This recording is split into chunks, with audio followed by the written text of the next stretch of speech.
The Haunted Hollow gift shop, located on the first floor of a big yellow house with white shutters, was completely dark when Mrs. McGregor parked the car in front of it. "I thought Mrs. Vanderhoff was expecting us," Jessie Aldens said, peering out the car window. "She is," said Mrs. McGregor, the Aldens housekeeper. "I'm not surprised the shop is dark since it's closed at night, but the lights in the upstairs apartment should be on."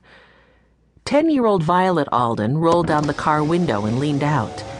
"I think there's someone standing on the porch. It looks like a man in a cape, but he's standing very still." Their dog, Watch, perched in Jessie's lap, began to growl. The youngest Alden, Benny, asked, "Can I see?" He stuck his head out and then jerked back in, bumping against Violet. "Roll up the window, quick! The man doesn't have a head! Oh, it's there on the ground!" His older brother, Henry, took a flashlight out of the glove compartment. "It's probably some sort of Halloween decoration." He shone the light on the front of the shop. "It's a scarecrow. He's headless, all right, but the thing on the ground is just a carved pumpkin." Benny moved closer to Jessie. "The town of Sleepy Hollow is already turning out to be spooky." "There is something strange about that pumpkin head," Violet said. "It's all white." "Is it a ghost pumpkin?" Benny asked. "I've seen white pumpkins at farm stands," Jessie told him. "Some people like them because they're unusual." "I think I like the orange ones better," Benny declared. "No ghost pumpkins for me." "Are we sure this is the right day?" Violet asked. "Maybe Mrs. Vanderhoff thought we were coming a different day." "No, I just talked to Gretchen on Tuesday. I told her your fall break started this Friday," Mrs. McGregor said. The Aldens' grandfather was away on a business trip, so Mrs. McGregor had brought them to the Hudson River Valley to visit one of her old friends, Mrs. Vanderhoff. The children were excited to see how the town of Sleepy Hollow celebrated Halloween, and they were looking forward to going on one of the new ghost tours run by Mrs. Vanderhoff's daughter. Henry Alden snapped on Watch's leash and got out of the car with the dog. "Why don't we ring the doorbell?" The rest of them followed.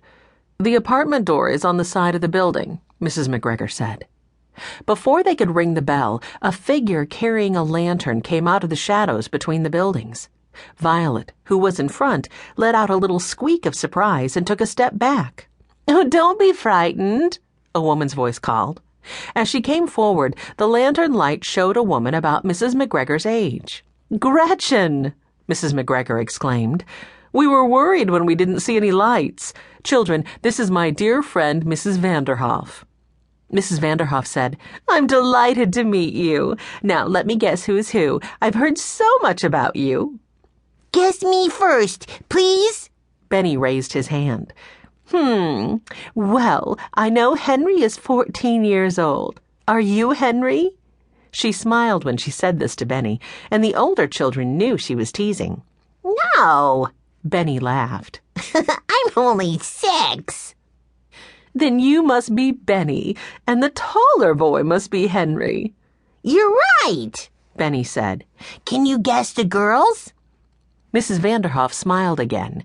"The girls are easier to guess because I've heard Violet likes purple, and I see one of you has on a purple sweater." Violet nodded. "I also know you're an artist," Mrs. Vanderhoff continued. "I hope you brought your paints. The Hudson River Valley is a famous spot for painting." "I did bring them," Violet said.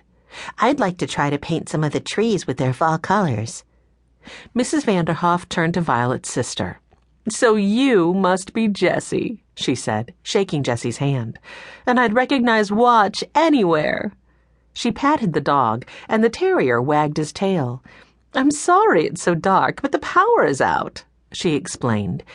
"The dark made your porch look scary," Benny said. "We thought the scarecrow was a headless man," Violet added. Mrs. Vanderhoff looked puzzled.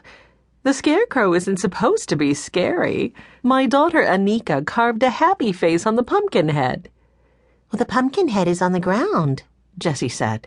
Henry shone the flashlight so Mrs. Vanderhoff could see it. "Oh, that's too bad. The pumpkin must have fallen off the scarecrow frame. Anika wouldn't make a headless scarecrow. She doesn't like scary Halloween decorations."